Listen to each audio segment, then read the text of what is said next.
Paz de Cristo, meu irmão, minha irmã. Hoje vamos trazer mais uma aula aqui do nosso módulo de número 4, onde estamos tratando aí sobre o pecado, tá? E essa vai ser a aula de número 4 também, onde nós vamos estudar um pouco mais sobre esse tema. Então, se você não ouviu as outras aulas, eu peço para que você assista as outras aulas e também peço para que você se inscreva no nosso canal de atualizações do WhatsApp aqui do curso, tá bom? Então, na aula de hoje, irmãos, nós vamos dar início a entendermos, não é mesmo, o que significa, né? Ou melhor, o que são os tipos de pecados, tá? Talvez você não saiba, mas existem tipos diferentes de pecado que nós vamos entender aqui, que é muito importante que você compreenda, né? A gente já demonstrou, não é mesmo, nas outras aulas que o pecado é a transgressão da lei de Deus, né? Que o pecado ele trata-se da transgressão da lei de Deus. Nós demonstramos que o homem ele vai ter um pecado, não é? Que vai ser colocado nele, que é o pecado, vamos colocar, como eu disse para você, o pecado original, e que esse pecado, né, ele vai ser curado por meio do sacrifício de Cristo. Mas a gente precisa entender também que existem diferenças de pecado, tá? Né? É claro que todo pecado ele é ruim, todo pecado ele é prejudicial e todo pecado pode levar à condenação. Contudo, existem pecados e pecados que nós vamos entender aqui, tá?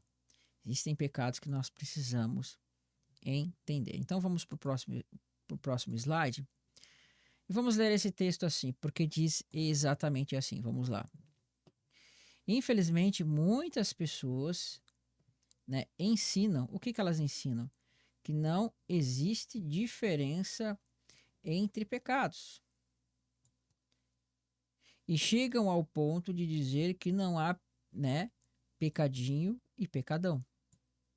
Contudo, podemos dizer que isso é um equívoco, porque existem sim diferenças entre pecados. E tentaremos abordar isto nesta aula, tá, irmãos? Então, hoje as pessoas elas entendem que não existe, né? Você vai ver que muitas pessoas falam, não existe aquela questão de pecadinho e pecadão, todo pecado é igual diante de Deus. Sim, todo pecado ele é igual no sentido de ser transgressão da lei. Mas ele não é igual no sentido de peso e no sentido de consequências, tá? A aula de número 6 desse módulo vai ser sobre as consequências do pecado. Então, existem consequências no pecado que às vezes são até consequências que vão a pessoa ela vai colher os frutos aí durante muito tempo daquilo que ela plantou em vida, né? Então, hoje, irmãos, existe aquela ideia assim, né, tá? Isso você precisa entender, de que a pessoa ela peca todos os dias e peca e peca e peca e peca e peca, mas todos os dias Deus te perdoa. Isso é uma verdade? Sim, é uma verdade, mas também não quer dizer que seja a vontade de Deus. Por quê? Você precisa entender uma coisa, irmãos. O pecado na vida do crente, ele precisa ser o quê? Um acidente. Perfeito? Nós hoje, irmãos, fomos justificados em Cristo. Antes da nossa conversão, nós éramos tidos por pecadores. Deus já não nos vê mais como pecadores. Deixa eu tentar explicar para você não se escandalizar. Irmãos, o cristão ele peca? Sim, ele peca. O cristão nascido de novo que tem o Espírito Santo, ele peca? Sim, ele peca. Contudo, você precisa entender que o cristão que nasce de novo, agora ele vai cada vez mais tirar o pecado da sua vida. O pecado cada vez mais vai ser tirado da sua vida. Então, aquilo que você pecava ontem, você vai ter que deixar de pecar hoje. Então, a sua vida ela vai ser uma constante de todos os dias. Você vai eliminando o pecado da sua vida e cada vez mais você vai se tornar a imagem e semelhança de Cristo, né? Então, irmãos, já imaginou você sendo uma pessoa cristã, mas você está sempre caindo no adultério? Você está sempre caindo no adultério? Você está sempre caindo no adultério? Né? Será que você pode achar que isso é correto? Não. Isso não é correto, irmãos. Por quê? Porque você deveria ter lutado contra isso e vencido, né? Mas, irmãos, por causa dessa ideia de que o cristão peca todos os dias e peca, e peca, e peca, e Deus está sempre perdoando, as pessoas continuam a fazer isso. Irmão, nós devemos viver uma vida santa e todo dia nós tirarmos o pecado da nossa vida. Aquilo que nós pecamos ontem, nós devemos procurar não fazer hoje. O arrependimento, ele consiste o que? Na transformação da mente, né? No grego é a palavra metanoia, que significa mente transformada, e no hebraico a palavra teshuvah é retornar. Retorne a Deus com uma mente renovada. E essa mente renovada é uma mente que já não tem mais prazer nas coisas que fazia de errado. É uma mente renovada que luta contra o pecado, que é o quê? É a transgressão. Então, o cidadão, vamos dar um exemplo, né? Por causa dessa mentalidade, ele vai lá, comete o seu adultério, vai para sua casa, pede perdão para Deus, e aí ele volta para sua esposa. No outro dia, ele vai lá, peca novamente, faz o adultério, pede perdão para Deus, e assim ele vai levando a vida. Esse tipo de coisa, irmãos, Deus não vai perdoar isso, você entende? Deus não vai perdoar esse tipo de coisa. Inclusive, ele pode cair no que a gente vai ver depois de apostasia, tá? Então, irmãos, é óbvio, tá? Que o que? Existe diferença de pecados que nós vamos tentar entender aqui. Vamos lá, vamos ler de novo. Infelizmente, muitas pessoas ensinam que não existem diferenças entre pecados. E chegam ao ponto de dizer que não há pecadinho e pecadão. Tá aqui pecadão errado, mas é pecadão, tá? É uma expressão aqui que geralmente as pessoas utilizam. Aí você tem que se perguntar, será que uma pessoa que assassinou outra, ela deve ser cobrada da mesma forma que uma pessoa que mentiu? Não. Você consegue ver que a equivalência, né, é diferente? Um assassinato é muito mais, né, grave do que uma mentira. Uma pessoa vai lá e comete uma mentirinha, será que você pode julgar a pessoa da mesma forma que uma pessoa que matou ou assassinou? Não. Consegue perceber que, assim como nós entendemos que isso é diferente, que são pesos diferentes, Deus também entende? E vamos lá. Contudo, podemos dizer que isso é um equívoco, porque existem sim diferenças entre pecados. E tentaremos abordar isso nesta aula. Infelizmente, é impossível descrevermos aqui todos os sacrifícios determinados na Bíblia. No entanto, havia sacrifícios para coisas diferentes. Mas certos pecados não podiam ser expiados com sacrifícios, e a condenação era a morte. Irmãos, o pecado é a transgressão da lei de Deus, perfeito?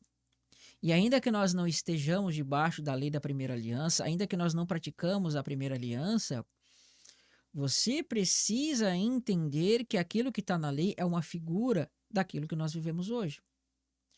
E para cada tipo de pecado e a forma como era cometido o pecado, haviam tipos de sacrifício. Não estou dizendo que vai ter forma de você pedir perdão a Deus. Não, não é isso. No sentido da nova aliança. Mas no sentido que Deus já estava demonstrando que existem pecados diferentes, com pesos diferentes e com coisas diferentes que o povo deveria fazer. E isso reflete para nós na nova aliança para demonstrar que existem pesos diferentes para pecados, né? E isso vai gerar consequências diferentes na vida do crente. Um crente que mente constantemente, ele vai colher frutos da sua mentira. Mas um crente que constantemente assassina, ele vai colher outros frutos. Porque o pecado da mentira tem um peso e o pecado do assassinato tem um outro peso. É óbvio que esses pecados, eles levam ao inferno. Mas aquilo que você vai colher na terra também vai ser diferente. Assim como a condenação de uma pessoa que é mentirosa vai ser diferente de uma pessoa que era um genocida. Consegue perceber essas diferenças? Ou você acha que uma pessoa que a vida toda roubava lá comida porque tinha fome no supermercado, ela vai ser igual a de um Hitler, por exemplo? Óbvio que não. Então vão ser pesos diferentes. Por isso, que, irmãos, que na lei Deus mostrava que existiam formas de expiação diferentes, porque haviam pesos e haviam medidas para cada tipo de pecado. E quando nós avançamos aqui, nós vamos ver, irmãos, que na lei haviam certos pecados que não tinham expiação, tá? Que nós vamos tentar entender aqui. Vamos lá.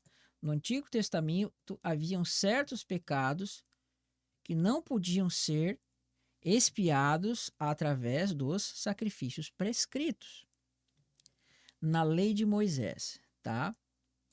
Estes pecados geralmente envolvia ações intencionais e deliberadas de desobediência, graves contra Deus e a comunidade. Aqui estão alguns exemplos de tais pecados. Então, veja, um assassinato premeditado, ele não tinha expiação com animais. Não havia expiação para assassinato premeditado. Existiam aquelas mortes que a pessoa ela fazia sem querer, né? Que a pessoa, de uma forma não intencional, não deliberada, ela matava a outra sem querer. Então, né? Ela matou de uma forma não dolosa. Então, existia um tipo de expiação para isso, porque foi um pecado que ela cometeu sem intenção. E como é que era isso? A pessoa ela era mandada para a cidade de refúgio e quando o sumo sacerdote morresse e viesse em outro lugar, essa pessoa seria liberta. Era uma forma que a pessoa seria, né, tirada do seu contexto dessa culpa, tá? Mas era muito diferente de uma pessoa que intencionalmente, né, matasse o outro. E a lei dizia que quem matasse o outro, a terra só seria expiada quando o sangue do assassino fosse derramado, né? Então, você vê que na lei não existia o que? Sacrifício de expiação por assassinato. A lei explicitamente proibia o pagamento de resgate pela vida de um assassino condenado e ele deveria ser executado. Isso eu estou querendo dizer que na nova aliança, por meio do sangue de Cristo, um assassino que comete um assassinato, depois dele se converter, ele pode ser perdoado? Claro que pode, né? Se ele cometeu isso, né, e ele se arrepender desse pecado, irmãos, ele vai ser perdoado. Perfeito? Mas as consequências desse pecado que ele está trazendo, ele vai colher. Deus, ele te perdoa no sentido de você ser salvo, mas Deus, ele não vai passar a mão na sua cabeça das consequências que você vai colher. Se você matou uma pessoa, irmãos, e você pede perdão para Deus, ele vai te perdoar, perfeito? Você vai ter o perdão do seu pecado se você realmente se arrepender.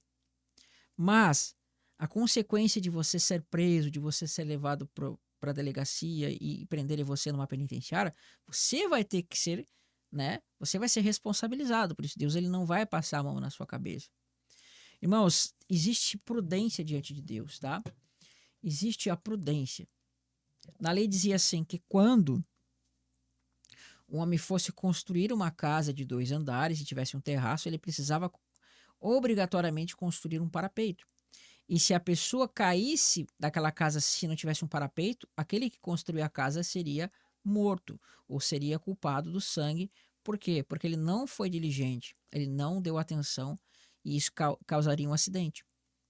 Então você vê que aqui Deus está mostrando uma questão de diligência, né? Se você sabe que uma coisa é errada e continua praticando, você vai ter que colher os frutos daquilo que você, né, praticou. Isso tanto na lei de Deus quanto na lei dos homens. Irmão, se a lei dos homens ela diz assim, vamos pegar aqui um exemplo de trânsito. Se ali na lei dos homens diz que aquela faixa é 60 por hora, e você constantemente está lá transgredindo a lei dos homens, que é 120, andando sempre a 120, percebe que você está sendo desobediente para aquela lei do homem? E o dia que você bater o carro, Deus ele não vai passar a mão na sua cabeça, né? Deus ele vai te alertar, vai te mostrar que você está fazendo errado. Mas você sabia que estava fazendo uma coisa errada e constantemente você continua fazendo. O dia que você bater o carro e se acidentar, Deus não vai passar a mão na sua cabeça. Deus não vai passar a mão na sua cabeça, né? Ou se você sabe que, por exemplo, um determinado alimento ele faz mal para a sua saúde e isso destrói o seu organismo, você continua comendo, e você se adoece e você pega uma doença, depois você está lá orando para Deus, Senhor, me cura. Aí Deus vai lá e te cura e você continua fazendo a mesma coisa, Deus não vai mais te curar. Por quê? Porque você continua deliberadamente fazendo aquilo que você sabe que é errado, tá? Então, Irmãos, com o pecado é assim, quando você sabe que uma coisa é errada e você pratica ela, você vai colher consequências, né? E o peso, irmãos, vamos dizer assim, uma pessoa que morre sendo culpado de assassinato, o peso da sua condenação vai ser muito maior que o peso da condenação de uma pessoa que, por exemplo, roubava. O roubo na antiga aliança, ele tinha expiação. Quando a pessoa roubava, ela tinha que devolver o seu bem que foi roubado e acrescentar uma porcentagem, um quarto, geralmente. Foi lá, roubou uma cabra, você tinha que devolver a cabra mais um quarto. Aí você ia ser perdoado. Mas o pecado do assassinato, ele não tinha perdão, tá? Então você vê que são equivalências diferentes. Você vê que são pesos diferentes. Perfeito? Então, esses pecados eles têm equivalências semelhantes. O assassinato, né, não tinha expiação, e a lei explicitamente proibia o pagamento de resgate pela vida de um assassino. Condenado, ele deveria ser executado, tá? Né? Ele deveria ser executado. Na nova aliança a pessoa é perdoada? É. Mas a gente vai ver depois alguns outros detalhes. A blasfêmia era um outro pecado que não tinha perdão, segundo, né? A blasfêmia ela não tinha perdão com expiação de pecado por animais. A blasfêmia contra o nome de Deus era punida com a morte. Tá? Isso vai estar em Levítico 24, verso 16. Você vai ver um exemplo ali. Então, a pessoa blasfemou do nome de Deus, né, de uma forma assim intencional, essa pessoa seria punida de morte e cairia aí na condenação. Tá? Então, assassinato, blasfêmia não tinha expiação. Né? Não havia expiação para esse tipo de pecado. A idolatria, irmãos, a adoração a outros deuses também era um pecado que era punido com a morte. Qualquer pessoa encontrada adorando outros deuses era sentenciada à morte, tá? Ela vai ser sentenciada à morte. Então, pela lei, não havia expiação para esses pecados. Né? Aqui, desobediência ao pai, mas não é uma desobediência qualquer, tá? Né? Então, nós vamos colocar aqui essa desobediência no sentido de não honrar pai e mãe, no sentido de desobedecer constantemente, de viver uma vida sem regras, de viver uma vida aí amaldiçoando pai e mãe. É esse sentido do texto aqui. Então, essa pessoa, ela, segundo a lei, também seria morta, tá?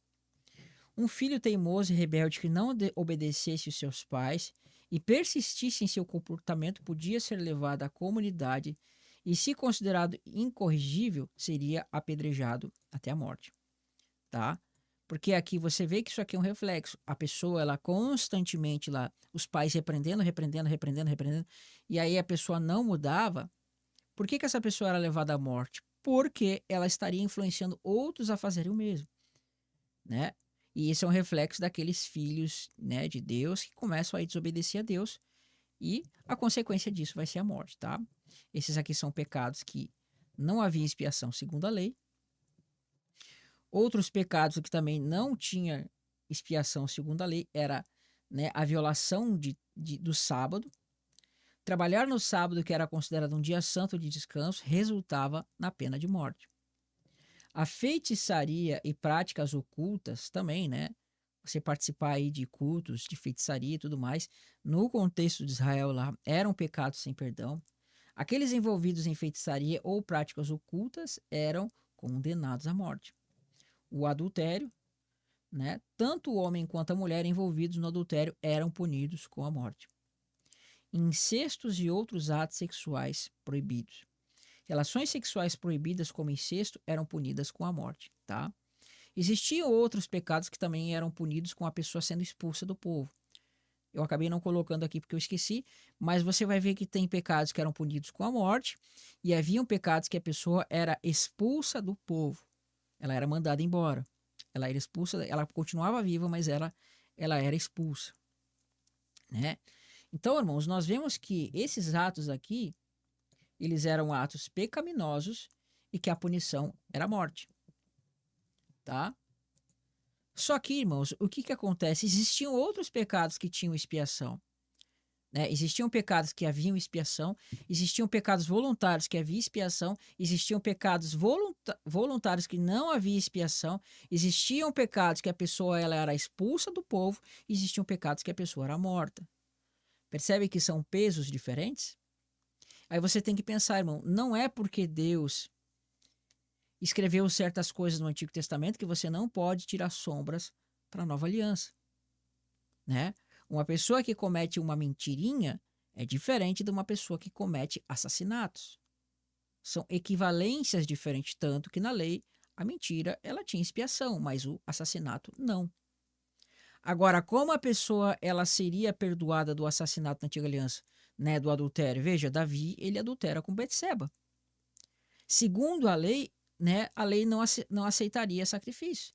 Mas Davi, porque ele se humilha diante de Deus, ele se arrepende com todo o coração, aí ele vai acessar a graça do Senhor, e a graça do Senhor vai purificar ele do pecado, do adultério, de assassinato, de uma série de coisas. Então, a graça ela tem poder de perdoar coisas que a lei não poderia, como, por exemplo, o assassinato, a feitiçaria, o adultério. A graça de Jesus faz isso, mas a lei não fazia.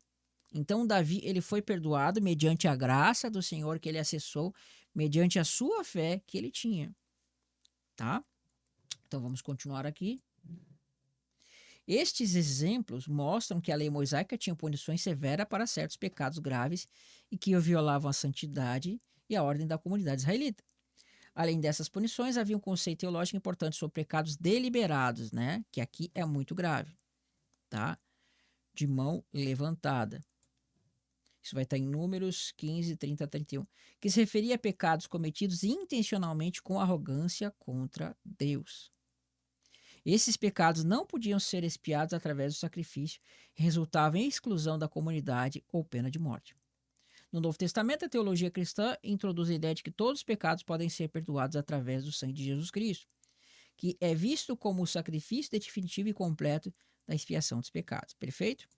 Que é aquilo que eu falei para vocês de graça e lei, né? Agora, vamos ler aqui mais um pouquinho. Diz assim: existe sim diferença entre pecado no Novo Testamento, alguns menos graves e outros mais graves, tá? Alguns menos graves e outros mais graves. Por que eu estou dizendo isso, irmãos? Porque em muitas igrejas existe um equívoco de que a pessoa peca, comete o adultério, mas ela continua ali, foi lá, pediu perdão e continua vivendo a sua vida normalmente. Só que na era apostólica não era assim. Na época da igreja primitiva não era assim, irmãos. Hoje você vê que um pastor ele vai lá, comete um adultério, né? Então o que eles fazem? Eles tiram ele de uma congregação e colocam para outra. Né? Eles tiram de uma congregação e a pessoa vai para outra e ela continua exercendo seu cargo lá, né? Só que, irmãos, na igreja primitiva não era assim. Pessoas que cometiam certos tipos de pecado, elas eram expulsas. A igreja não apedrejava os homens. Mas as pessoas, elas podiam sim ser expulsas, né, como a gente conhece aqui, excomungadas de uma comunidade, uma igreja cristã, e sendo excomungadas, essas pessoas agora estariam fora da comunhão. Perfeito? Então, isso era semelhante àquilo que nós vimos lá na Antiga Aliança, que dizia: aquele cometer tal coisa, tal pessoa será eliminada do seu povo. E eu estou dizendo que se essas pessoas que forem tiradas, elas não podem receber perdão? Não, elas podem. Mas se a pessoa, irmãos, ela decide praticar um ato pecaminoso e ela não quer mudar esse ato pecaminoso, as igrejas ficam levando isso como se não tivesse nenhum problema. Não. Na antiguidade, irmãos, uma pessoa que, por exemplo, cometia um ato pecaminoso e ela não mudava, ela vivia constante naquele pecado, essa pessoa era tirada da comunidade. Então, veja aqui nesse texto que a gente vai ver um exemplo disso, porque vai dizer: no entanto, infelizmente agora todos os pecados são tratados quase de formas idênticas. Então a pessoa vai lá, adultera, e o pastor vai passar a mão na cabeça da pessoa, né? Vai passar a mão na cabeça dele e vai deixar ele vivendo como se a vida fosse sempre a mesma. Para comprovar isso, podemos utilizar alguns textos das Escrituras. Paulo mesmo argumenta quando diz: eu, na verdade, ainda que ausente em pessoa, mas presente em espírito, já sentenciei como se estivesse presente o que o autor de tal infâmia, olha só, infâmia, né? Infâmia aqui é desonra, blasfêmia e tudo mais, seja em nome do Senhor Jesus, veja, ele utiliza o nome do Senhor Jesus, reunidos vós e meu espírito com o poder de Jesus, nosso Senhor, entregue a Satanás para a destruição da carne, a fim de que o espírito seja salvo no dia do Senhor Jesus. tá? Então, essa pessoa aqui, irmãos, né? Você vê que o próprio Paulo vai expulsar ela da comunidade. Vai expulsar. Agora, eu pergunto para você, será que Paulo teria expulsado uma pessoa da comunidade se a pessoa contasse uma mentirinha ali simples? Ou se a pessoa fizesse uma fofoca ali, mais ou menos? Será que Paulo teria dado o mesmo tipo de castigo para essa pessoa? Não. Por quê? Porque são equivalências diferentes. Um pecado de, né, nós vemos que no contexto era um homem que estava tendo relação sexual com a sua própria madrastra, era diferente de uma pessoa que mentisse. Os dois são pecados? São, mas são equivalências diferentes, né? A prostituição, a impureza, ela é maior nesse sentido, ela tem um peso maior, tá? Ainda que os dois sejam pecados, sejam transgressão à lei, mas a punição para o adultério é diferente da punição, né, da mentira. Por quê? Porque são pecados diferentes, ok? Então aqui você vê que esse autor aqui, ou melhor, que esse pecador, que essa pessoa que está pecando, né, que essa pessoa que peca aqui, irmãos, ela é uma pessoa que cometeu um pecado e esse pecado era grave e Paulo ele se utiliza da própria lei para aplicar uma sentença. Né? E vamos tentar entender aqui, você vê que aqui isso que Paulo aplicou está lá descrito na lei, porque diz assim, perceba que nesse texto Paulo ordena que tal pessoa que no contexto estava dormindo com a sua madrasta, né? Isso vai estar escrito lá em Levítico 18, fosse expulsa e entregue a Satanás. Será que Paulo teria expulsado uma pessoa que havia mentido? Certamente não. Embora mentir seja um pecado, o peso de um ato sexual lícito é maior do que uma mentirinha. Além disso, Paulo estava aplicando o que era descrito na lei. Não descobrirás a nudez da mulher do teu pai.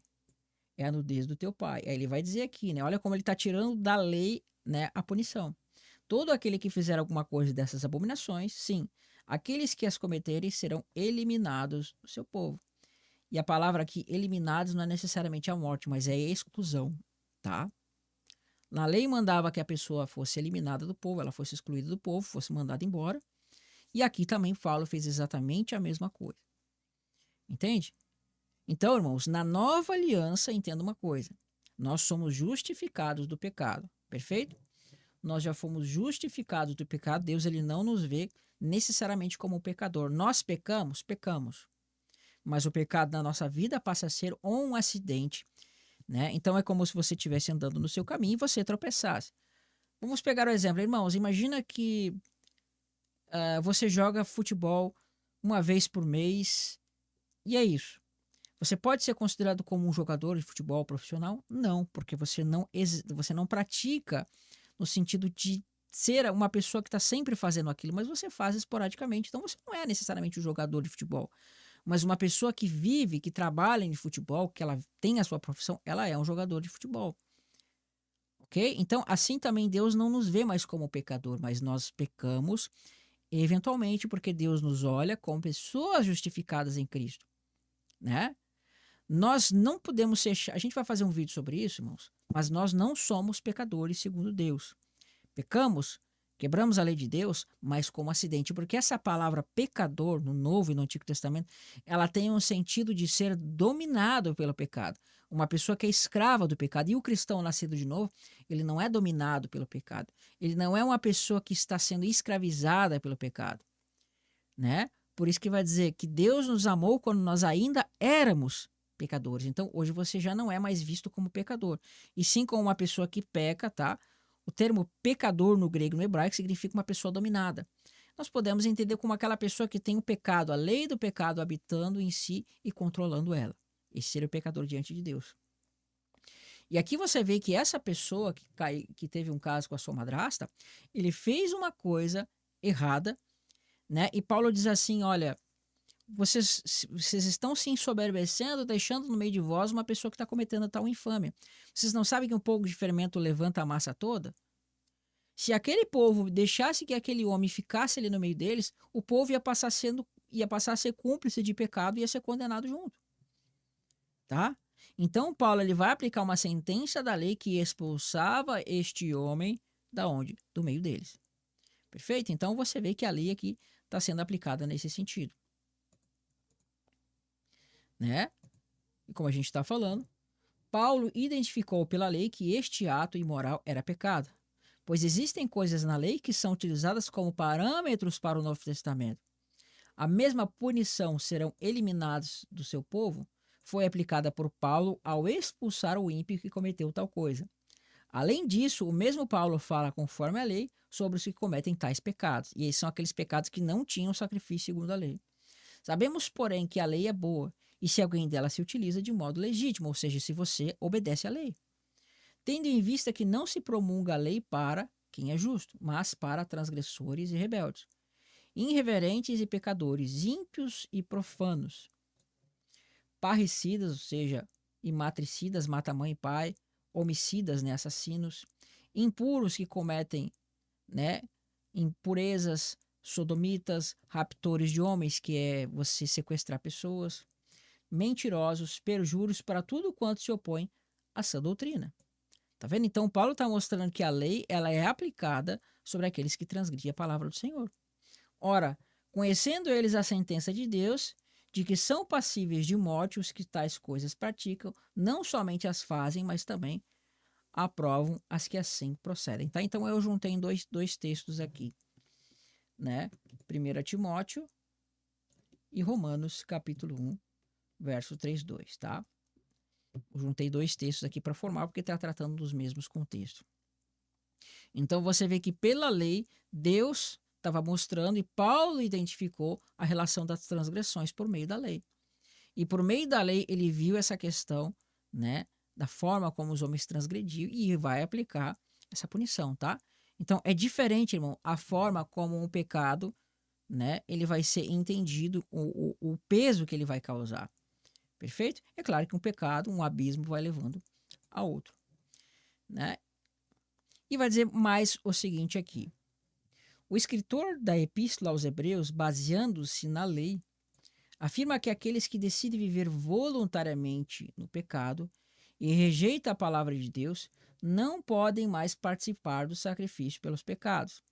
Segundo a própria lei, quem pecasse voluntariamente não poderia receber expiação pelos pecados. Tá? Então, o escritor de Hebreus, né, que a gente vai ver no texto abaixo, ele está utilizando do próprio texto da lei para demonstrar que quem pecasse voluntariamente na lei não tinha expiação pelos pecados. Assim acontece também na Nova Aliança.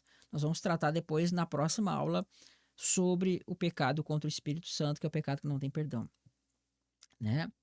Do mesmo modo, quem decide viver voluntariamente no pecado acabará sendo culpado de blasfêmia contra o sangue de Cristo e não receberá mais expiação. Então, Hebreus 10, verso 26 e 29, diz o seguinte: porque se vivermos deliberadamente em pecado, depois de termos recebido pleno conhecimento da verdade, já não resta sacrifício pelos pecados. Pelo contrário, certa expectação horrível do juízo e fogo vingador prestes a consumir os adversários. Sem misericórdia morre pelo depoimento, né, de 2 ou 3 testemunhas quem tiver rejeitado a lei de Moisés, que a gente falou, né? De quanto mais severo castigo julgais vós, será considerado digno aquele que calcou os pés de Deus, os pés do Filho de Deus, perdão, e profanou o sangue da aliança com o qual foi santificado, e ultrajou o Espírito de graça? Né? Então ele está fazendo aqui uma equivalência de uns textos que estavam na lei, que dizia que uma pessoa que conhecendo tudo que a lei falava, entendendo e vai voluntariamente, deliberadamente peca, Deus ele não ia querer perdoar essa pessoa, tá? Pelo contrário, o zelo, o fogo do Senhor ia cair sobre essa pessoa e ele ia, né, destruir essa pessoa, tá? Esse pecado era considerado como blasfêmia na antiga aliança, né? E a gente vai ver que isso está apontando para a blasfêmia contra o Espírito Santo na nova aliança. Tá bom, irmãos? Eu vou finalizar essa aula aqui, porque a gente já está aí com 34 minutos, mas na próxima aula a gente vai continuar falando sobre o pecado que não tem expiação, e você vai ver que daí já é um nível mais elevado, que é o pecado contra o Espírito Santo, que é, né, um nível superior a todos no tipo de transgressão, tá bom? Espero todos vocês na próxima aula e até lá. Tchau, tchau.